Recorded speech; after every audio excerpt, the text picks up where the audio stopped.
ശശി തരൂർ LDFിലേക്ക് വരുമോ? പ്രതികരിച്ച CPM സംസ്ഥാന secretary MV Govindan. സാങ്കല്പിക ചോദ്യങ്ങളോട് പ്രതികരിക്കാനില്ലെന്ന് മറുപടി. ശശി തരൂർ CPMുമായി അടുക്കുന്നുവെന്ന അഭ്യൂഹങ്ങൾ തള്ളി MV ഗോവിന്ദൻ. അതേസമയം കൊച്ചിയിലെ പാർട്ടി പരിപാടിയിൽ അവഗണിക്കപ്പെട്ടതിൽ കടുത്ത അതൃപ്തിയിലുള്ള തരൂർ പ്രശ്നപരിഹാരത്തിനായി രാഹുൽ ഗാന്ധിയുമായി കൂടിക്കാഴ്ച നടത്തും. ശശി തരൂർ CPMിനോട് അടുക്കുന്നുവെന്ന ചർച്ചയിൽ കാര്യമില്ലെന്ന CPM സംസ്ഥാന സെക്രട്ടറി MV ഗോവിന്ദൻ. ശശി തരൂരിനെ ഒപ്പം കൂട്ടാൻ ദുബായിലെ വ്യവസായി വഴി CPM പാലമിട്ടെന്ന വിവരം ഇന്നലെയാണ് പുറത്തു വന്നത്.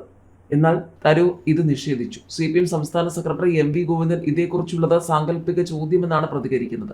അതേസമയം കൊച്ചിയിൽ കോൺഗ്രസിന്റെ മഹാപഞ്ചായത്തിൽ അവഗണിച്ചതിൽ കടുത്ത അതൃപ്തിയുള്ള തരൂർ മറ്റന്നാൾ രാഹുൽ ഗാന്ധിയെ കാണും. തരൂരിന്റെ അതൃപ്തി പരിഹരിക്കണമെന്നാണ് സംസ്ഥാന നേതാക്കളുടെ അഭിപ്രായം. മഹാപഞ്ചായത്ത് വേദിയിൽ രാഹുൽ ഗാന്ധി കണ്ട ഭാവം നടിച്ചില്ല, പേര് പറഞ്ഞില്ല. പ്രവർത്തക സമിതി അംഗമായിട്ടും രാഹുൽ വരുന്നതിന് മുന്നേ പ്രസംഗിപ്പിച്ചു എന്ന പരാതിയാണ് തരൂരിനുള്ളത്. രാഹുൽ ഗാന്ധി തന്നെ അപമാനിച്ചെന്ന് ശശി തരൂർ കോൺഗ്രസ് അധ്യക്ഷനോട് പരാതിപ്പെട്ടു. അതിർത്തിയിലുള്ള ശശി തരൂർ ഹൈക്കമാൻഡ് വിളിച്ച ഡൽഹി ചർച്ചയ്ക്ക് പോയില്ല. KPCC തെരഞ്ഞെടുപ്പ് സമിതിയിലും തരൂർ പങ്കെടുത്തില്ല.